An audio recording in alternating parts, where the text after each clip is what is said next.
I wish you never existed. My son said it across the holiday table, with the candles burning low and the turkey cooling between us.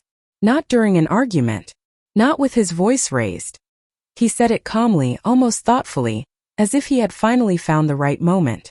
No one spoke. Forks paused in midair. His wife kept her eyes on her plate. I remember the hum of the refrigerator in the kitchen and the way my tea had gone cold in my hands. I didn't answer him. I didn't need to. The words sat there, heavy and complete, like something that had been rehearsed. 3 days later, I stood on my own front porch with my keys shaking in my hand. The lock wouldn't turn. I tried again, slower this time, as if the door might recognize me if I was patient. It didn't. Through the window, I could see a white envelope on the table. My name was written on it in neat block letters. Inside was a document dated November 14, 2024. Amount: $486,000. Signature mine. Only it wasn't mine. I had never signed it. I had never agreed to anything.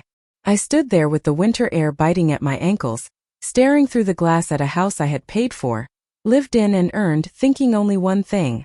How could they do this to me? If this story resonated with you, stay with us. Subscribe to hear quiet truths, where silence becomes strength. My name is Margaret Hall. I am 70 years old, and I have lived long enough to know the difference between being needed and being loved. I am a widow now. My husband died quietly in his sleep 12 years ago, and I learned then how silence can stretch and settle into the walls of a house. I worked for over 40 years as a financial consultant. I was careful, methodical, and steady. I believed in paperwork, in receipts, in balances that matched at the end of the month. I paid off my house with my own earnings. No inheritance. No shortcuts. Just time, discipline, and the belief that security was something you built brick by brick. I raised my son alone after his father passed. I packed lunches, attended school meetings, stayed up late helping with college applications. I was the mother people described as strong, though strength was never something I aimed for. I simply did what needed to be done over and over again until the days added up to a life. People called me when they didn't know what to do. Friends, distant relatives, even co-workers long after I retired. I was the one who explained forms, loan terms, interest rates. I was the one who answered the phone at midnight. I rarely said no. I thought that was love. Lucas is my only child. He grew up polite, quiet, observant. He learned early how to listen more than he spoke. When he married Nicole, I welcomed her. I bought extra chairs for holidays. I set places at the table without asking how long they planned to stay. Nicole was charming in a polished way. Always smiling, always agreeable. She spoke gently, but she watched carefully. She noticed details. She asked questions that sounded like concern but lingered just a second too long. Over time, I realized they saw me not as a woman with a present life, but as a future event. Something inevitable. Something to be managed. They spoke about my house as if it were already theirs. About my savings as if they were waiting in a line that only moved forward. When I mentioned travel plans or small indulgences, Nicole would tilt her head and say, "Well, as long as you're being careful." Lucas started using phrases like, "when the time comes," and "eventually." He never said when. He didn't have to. They both assumed time was on their side. I did not notice when help turned into expectation, when kindness became entitlement. I only knew that somewhere along the way, I stopped being the owner of my life in their eyes and became a resource. I wish I could say I saw it clearly then. I didn't. I only felt a quiet shift, like furniture being moved in a room while the lights were off. The first crack did not arrive with shouting or slammed doors. It arrived softly, wrapped in laughter, and that is why it stayed with me. It was late spring, the kind of afternoon that smells faintly of cut grass and warm dust. Nicole and Lucas were sitting at my kitchen table, papers spread out between them. I remember the blue ceramic mug in my hand, the one with the thin crack along the rim that I never replaced. Nicole laughed, light and easy, and said, "Well, at least Lucas will handle everything once you're gone." The words floated there, casual as steam from a cup of tea. She said it as if she were talking about recycling pickup or changing a light bulb. Lucas smiled and didn't contradict her. He just nodded once like it was already decided. I laughed too. I didn't want to be difficult. I told myself she meant it practically, not personally. People talk that way sometimes, I thought. They don't mean harm. They just speak without thinking. But something tightened in my chest, quiet and unfamiliar. It wasn't fear. It was recognition. After that day, small comments began to stack up, one on top of another. Nicole would glance at my grocery bags and ask why I needed brand name items. Lucas questioned a short weekend trip I had planned, asking if it was necessary. Their concern arrived disguised as efficiency. "You don't need all that space," Nicole said once, gesturing around my living room. "You should simplify," Lucas added. "It's smarter at your age." At my age. The phrase landed differently each time, like a measurement being taken without my consent. They started speaking for me when others were around, answering questions directed at me, explaining my habits, my finances, my routines. I noticed how often they used the word we when discussing my affairs. I still had my keys, my checkbook, my name on every document. But slowly I was being repositioned, not as the decision maker, but as the subject of decisions. At night, I would sit at the kitchen table after the dishes were done, listening to the tick of the wall clock. I would replay that sentence in my mind, the one Nicole had laughed through. "Once you're gone." It wasn't a threat. It was an assumption. And assumptions, I would later learn, can be far more dangerous than anger. I did nothing then. I told myself families say uncomfortable things. I told myself love requires patience. I folded the feeling away like a letter I wasn't ready to read. But that was the moment something shifted. The moment I stopped being fully seen as alive.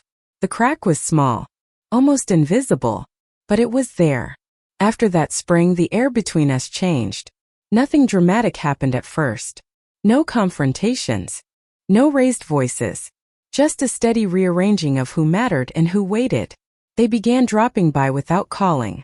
Nicole would open cupboards as if checking inventory. Lucas adjusted the thermostat without asking. When I mentioned it was cold, he said, "You don't need it so warm anymore." He said it gently, the way people speak to someone they believe is fading. Conversations shifted. They no longer asked what I wanted. They told me what made sense.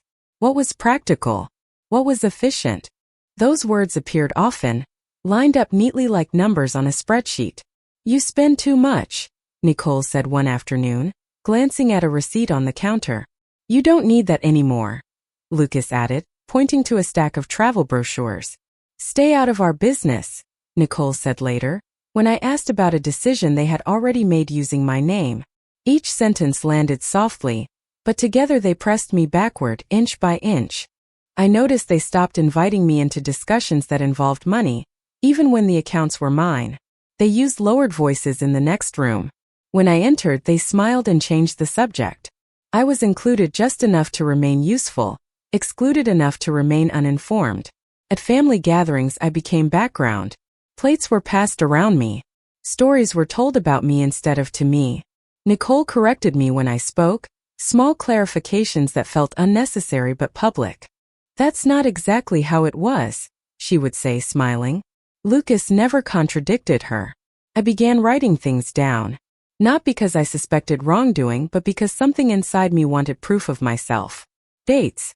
Comments. The way certain conversations ended abruptly when I entered the room.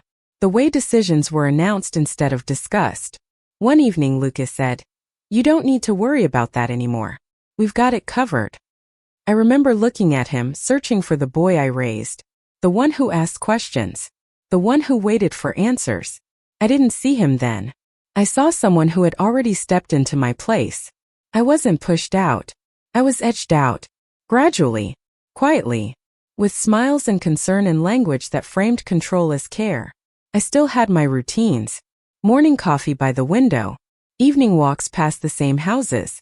But even those began to feel monitored. Commented on. Evaluated. At night, lying in bed, I listened to the house settle. I thought about how easy it is to disappear while still standing in the room. They didn't attack me directly. They erased me slowly, teaching me where I no longer belonged. And the worst part was this. No one would have believed me if I had said anything then, because on the surface everything looked perfectly loving. Thanksgiving arrived dressed as it always had. Candles along the center of the table. The good plates brought out from the cabinet. The same roasted turkey recipe I had been making for decades. I remember smoothing the tablecloth with my palms, pressing out wrinkles that did not matter. Nicole complimented the food. Lucas poured wine. Everything looked ordinary, which is what made the moment land so cleanly. We were halfway through the meal when Lucas set his fork down. He didn't clear his throat. He didn't hesitate. He looked straight at me, as if he had practiced keeping his voice level. I wish you never existed. The sentence did not rise or fall. It didn't ask for a response. It simply arrived and stayed. I waited for someone to laugh, for Nicole to say my name, for anything to break the stillness. Instead, she adjusted her napkin and kept her eyes lowered, as though this were a private conversation she had already accepted. I didn't ask why. I didn't argue. I felt something inside me turn very still, like a door closing without sound. 3 days later, I stood locked out of my own house. The locksmith confirmed what I already knew. The lock had been changed deliberately. Not damaged. Not broken. Replaced. Inside on my dining table was the envelope. The document was clear. Clinical. A loan agreement tied to my property and assets, secured against what was described as my future estate. The amount was $486,000. The date was November 14, 2024. My signature sat at the bottom, carefully replicated. I didn't panic. I sat down and read every page. Lucas had taken out a loan he could not qualify for a loan. The collateral was my house, my savings, my investments, everything I had spent my life building. The lender had moved quickly, relying on documents that appeared complete and consented to. That was why they had rushed me those weeks before. Why Nicole asked about where I kept my papers. Why Lucas insisted certain forms were routine. Why my questions were brushed aside. They needed my name. They needed me quiet. Standing there, keys useless in my hand, I finally understood the shape of it all. The comments. The monitoring. The impatience. I was not being cared for. I was being cleared out. The words at the table had not been cruelty. They had been honesty. I went to my sister's house that night. I slept on a couch that smelled faintly of lavender and detergent. I stared at the ceiling and felt no tears come. Just clarity. If I did nothing, I would lose my home. My autonomy. The last authority I had over my own life. In the morning, I returned to my house with a locksmith of my own. I let myself in. I gathered my documents, my photo albums, the small things that proved I had been real here. I closed the old family album last. Then I opened my will. And for the first time in years, I made a decision that did not include them. I did not sleep much after I found that envelope. I lay on my sister's couch with a folded quilt pulled up to my chin, listening to the faint click of the radiator and the soft, unfamiliar creak of her hallway floor. Around 3 in the morning, I got up for a glass of water, and in the dark kitchen I saw my reflection in the window, an older woman holding a chipped tumbler like it was an anchor. I expected grief to arrive first. Anger. Some kind of dramatic rush that would justify how badly I had been wronged. Instead, what came was a plain, steady thought. This is not confusion. This is a plan. By dawn I had made coffee and opened my notebook, the one I use for grocery lists and birthdays. I turned to a clean page and began writing dates. Nicole's jokes. Lucas's "we've got it covered." The sudden interest in where I kept my files. Each entry looked harmless by itself. Together they formed a line as straight as a ledger. When I drove back to my house that morning, the street was quiet. Frost clung to the edges of the lawn like sugar. The porch board sighed under my weight. Inside, the air smelled faintly of roasted turkey still lingering in the curtains, mixed with the sharper scent of lemon cleaner. Someone had cleaned after the holiday, as if tidying could erase what was said. I sat at my dining table with the loan papers spread out, smoothing them with my palms the way I used to smooth Lucas's homework sheets when he was small. The signatures bothered me most. Not because they were convincing, they weren't, not to me, but because someone had taken the time to imitate my hand. That meant they had watched me. They had studied me. They had treated my identity like a tool. I opened my desk drawer and pulled out the family photo album. The cover was worn, the corners softened by years of touch. There was Lucas at 5 in a paper crown. Lucas at 12 missing a front tooth. My husband holding him on his shoulders, both of them squinting into sun. I ran my finger over the plastic sleeves, and something quiet settled in my chest. Love, I realized, had been used like a leash. I had been trained to show up, pay, forgive, repeat. Trained to believe that a mother's job was to absorb whatever hurt came her way, and keep serving it warm on a plate. I saw now how that belief had made me convenient. And convenience in the wrong hands turns into entitlement. I closed the album and looked around my dining room. The same chair I always sat in. The same bowl for keys. The same small candle I lit every evening, lavender and chamomile. Everything was familiar, yet I felt like a guest in my own life. Before I called anyone, I checked what I could check without anyone's permission. I opened my laptop and logged into my bank account, the way I had done 1,000 times for clients and for myself. The password still worked. That alone made my stomach turn, because if it still worked, it meant no one had bothered to change it. They hadn't feared me noticing. They had counted on me being too tired, too polite, too hurt to look. In the transaction history, I saw the small test charges first, the kind people use to confirm a card will go through. $1. 07 $2. 13. A refund the next day. Then a larger pull labeled processing fee. Dated the same week. Nicole had asked me, casually, whether my signature had changed much over the years. I stared at that line until the numbers stopped being numbers and became something else entirely. A footprint. In my email there was a message I had not opened. Subject: Congratulations on your approval. It was addressed to me. It thanked me for my prompt response. It included a PDF copy of the agreement, and at the bottom an automated note. If you have any questions, please contact your representative. I printed it because paper makes things real. The printer whirred and clicked, filling the room with that warm toner smell. I stacked the pages neatly, the way my hands know how to do when I'm trying not to fall apart. Then I found the calendar entry on my phone. A meeting I didn't remember scheduling, set for November 14, 2024, with a location that made no sense. I could picture Nicole holding my phone, smiling, saying, "Let me add that for you." I could picture Lucas watching, saying nothing. That was when the last soft excuse inside me went quiet. This wasn't one mistake. This was scaffolding. This was months of little permissions taken from me, piece by piece, until the final theft looked like cooperation. And I had been the material. Oh, so I reached into the cabinet and pulled out my will file, the thick folder with my handwriting on the tab. It had not been opened in years. The paper was cool and stiff, smelling faintly of ink and cardboard. I read every line slowly. I imagined my house, my savings, my investments, everything I had guarded for decades, sliding automatically into hands that had just proven what they would do with it. And I felt for the first time a kind of calm relief. If they could rewrite my signature, I could rewrite my future. I picked up my phone, scrolled to my attorney's number, and hovered my thumb over the call button. My hand did not shake. My voice, when I finally spoke, surprised me with how steady it was. "I need to come in today," I said. "And I need to make changes. Immediately." When I hung up, the house was silent, but it no longer felt like surrender. Felt like space. The lawyer's office smelled like paper and lemon polish, the same way it had when my husband and I first signed our wills. The waiting room was quiet except for the soft whir of a ceiling fan. I kept my coat on. I kept my purse in my lap. I kept my face still. When my attorney, Mr.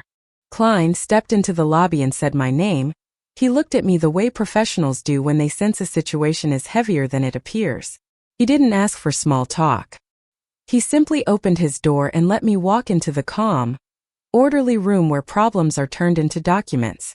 I placed the loan agreement on his desk, along with the printed email, the bank statement showing the processing fee, and the calendar entry I didn't recognize.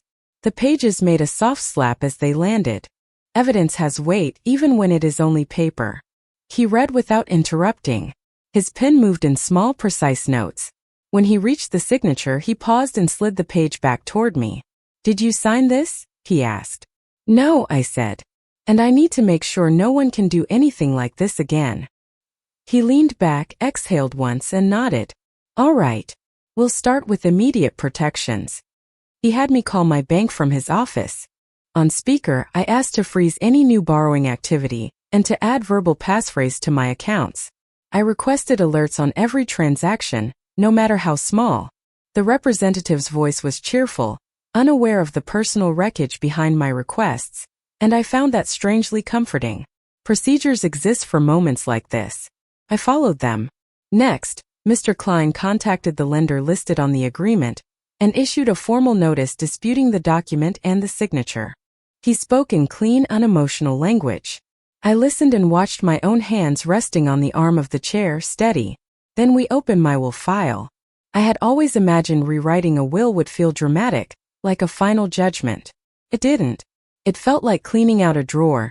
Quiet, deliberate, necessary. Mr. Klein asked me to state my wishes clearly. I did. Lucas's name was removed. Not as punishment, as protection. We reviewed every beneficiary designation, every account tied to transfer on death paperwork, every place where a person could step in and claim they were handling things. I changed what needed changing.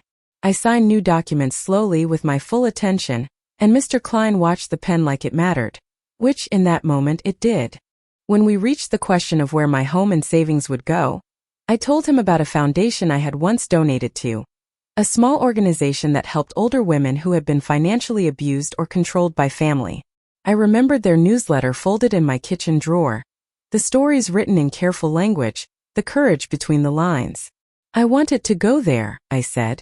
To women who won't have a lawyer in the family. To women who are told they're confused when they're not. He asked again to confirm. I confirmed. He drafted the addendum, then the full revision. I initialed each page. I signed. I watched the notary stamp the seal with a firm practice press.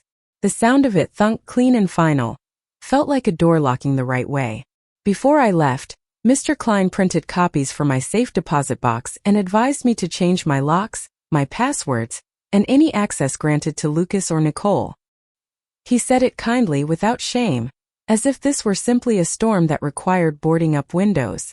In my car, I sat for a moment with my hands on the steering wheel, breathing. My chest felt lighter than it had in months. I hadn't screamed. I hadn't begged. I hadn't tried to convince anyone to see me as human. I had simply acted. And when I drove home, I didn't feel like I was returning to a place I might lose. I felt like I was returning to myself. On the way out, I stopped at the hardware store and bought a new deadbolt myself. The metal was cold through the paper bag. That evening a locksmith installed it, while I stood in the hallway with my old keys in my fist, listening to the drill bite into wood. When he handed me the new set, I didn't feel triumphant. I felt awake. I revoked every permission I had given out of habit. I canceled the helper access Lucas had to one of my credit cards. I removed Nicole from the list of people allowed to speak to my utilities. I updated my medical directive and named my sister as my decision maker, not because I expected illness, but because I refused to be treated as already gone. Mr. Klein prepared letters for my bank and brokerage to keep on record, and we placed a credit freeze so no one could open anything new in my name. Each step was small, but together they formed a wall. That night I mailed the lender's dispute letter by certified post. The clerk stamped the receipt and slid it back to me. At home, I photographed every page and stored copies in a folder labeled simply, Margaret. No more guilt. The calls began 2 days after the lender received the dispute letter. I recognized the pattern immediately. First silence, then urgency, then desperation disguised as concern. Lucas left a voicemail. His voice was softer than it had been at Thanksgiving, careful in a way that told me he needed something. Mom, there's been a misunderstanding, he said. Nicole's really upset. Can you call me? I didn't. An hour later Nicole texted. We never meant to hurt you. Please don't do anything drastic. Drastic. The word sat there, accusing, as if protecting myself were an overreaction. By the third day the tone changed. Lucas called again, this time without softness. You've put us in a terrible position, he said when I finally answered. The bank froze everything. We're trying to fix it. You forged my signature, I said. My voice surprised me. Calm. Even. There was a pause, then a sigh. We thought you'd understand. It was temporary. Temporary, as if theft has an expiration date. Nicole took over the phone. She cried. Loudly. She told me they had plans. That they had already spent money. That this could ruin them. You're his mother, she said. How can you do this to your own son? I looked at the window above my sink, the one that catches the afternoon light just right. I didn't do this, I said. I stopped it. The lender rescinded the loan within the week. Without my assets as collateral, Lucas didn't qualify. Penalties followed. Fees. Questions. Their financial structure collapsed the way unstable things always do when weight is removed. Family members started calling then. My sister heard from a cousin I hadn't spoken to in years. Stories were being told. Not the true ones. Versions where I was confused, difficult, vindictive. I didn't correct them. Lucas came to the house once unannounced. He stood on the porch and knocked like he still belonged there. I didn't open the door. Through the glass, I watched him notice the new deadbolt. I watched him realize something had changed that he couldn't argue his way through. Later, an email arrived. Subject line, "Please, Mom." He wrote about stress, about pressure, about how hard things had been. He apologized without naming what he'd done. He asked for forgiveness without asking permission to return. I read it once, then again. Then I closed my laptop. Forgiveness, I have learned, is not access. It does not restore privileges. It does not erase consequences. Without the inheritance they had counted on, their life narrowed. Trips were canceled. A new car purchase fell through. The silence from them grew heavier, then thinner, until it was almost nothing at all. And in that absence I noticed something unexpected. Relief. No more explanations. No more defending my choices. No more being measured for usefulness. They had gambled on my compliance. When it failed, so did their plan. I didn't celebrate. I didn't announce anything. I simply continued living quietly, while the noise they created burned itself out. That, I realized, was consequence enough. I did not leave in the night, and I did not announce my departure. I finished the small obligations I had made to myself, and then I began to loosen my grip on a place that had slowly stopped feeling like shelter. I sold the house quietly, to a young couple who stood in the doorway holding hands as if they were afraid to touch the walls. I watched them imagine their future in rooms that had already held mine. The closing papers were signed on a Tuesday morning. The check cleared by Friday. I felt no grief, only completion. I rented a small apartment near the water, with windows that opened easily and neighbors who nodded but did not ask questions. The rooms were modest. The echo was gentle. I brought only what I wanted. My books, my photo album, the blue mug with the crack, and a scarf my husband once bought me at a street market years ago. It still smelled faintly of soap and wool. For the first few weeks I slept deeply. I woke without dread. I drank my coffee slowly, watching light move across the floor. No one monitored my spending. No one corrected my memory. No one suggested what made sense for me anymore. I began volunteering twice a week at a local library, helping women my age learn to navigate online banking and email. I never told my story outright. I didn't need to. Sometimes a woman would pause mid-sentence, look at me and say, "I thought it was just me." I would shake my head once and keep going. I took a short trip by myself in early spring. Nothing extravagant. Just a train ride and a quiet hotel room where no one knew my name. I walked unfamiliar streets and ate meals alone without feeling watched. At night, I wrapped my scarf around my shoulders and sat by the window, listening to the city breathe. The silence changed shape. It stopped feeling like abandonment and started feeling like space. A place where my thoughts could land without being interrupted. Lucas did not call again. Nicole did not write. Their absence settled into something distant and manageable, like a scar you no longer press to test if it hurts. I didn't feel victorious. I felt balanced. I kept my routines, but I chose them deliberately now. Morning walks, evening candles, letters written by hand. I donated the first portion of my estate to the foundation I had named, not because I wanted closure, but because I wanted continuity. Something useful would come from what I had protected. Sometimes I caught myself expecting to feel lonely. The feeling never arrived. What arrived instead was a quiet sense of authorship. I was no longer living inside someone else's assumptions. I had feared starting over would feel like loss. It felt like alignment. And for the first time in a long while, my life belonged entirely to me. I used to believe family was something you held on to no matter the cost. That love meant endurance, silence, and making yourself smaller so others could stay comfortable. I believed that if I just waited long enough, gave enough, forgave enough, things would soften. They didn't. What softened instead was me once I stopped fighting myself. I did not lose my family. I lost an illusion. I lost the version of love that required my erasure. What remained was quieter, but it was honest. Some evenings I light the same lavender candle I used to light in my old house. I drink my tea from the same blue mug with the crack. The objects came with me, but the weight did not. When I sit in the silence now, it does not accuse me. It holds me. I think about how easily a life can be rewritten by others if you do not insist on holding the pen. How often older women are told they are confused when they are simply inconvenient. How dignity is not something granted by children or spouses, but something you choose, even late, even alone. I did not get an apology that named the truth. I did not get reconciliation. What I got was myself intact. That turned out to be enough. If you are listening to this and something in your chest feels tight, I want you to know this: you are allowed to protect what you built. You are allowed to change your mind. You are allowed to choose yourself without cruelty or apology. Sometimes love is not endurance. Sometimes love is the moment you stop explaining and start living. If this story touched a nerve, you belong here. Subscribe to hear truths where silence becomes strength. The quiet no longer frightens me. Finally feels like home.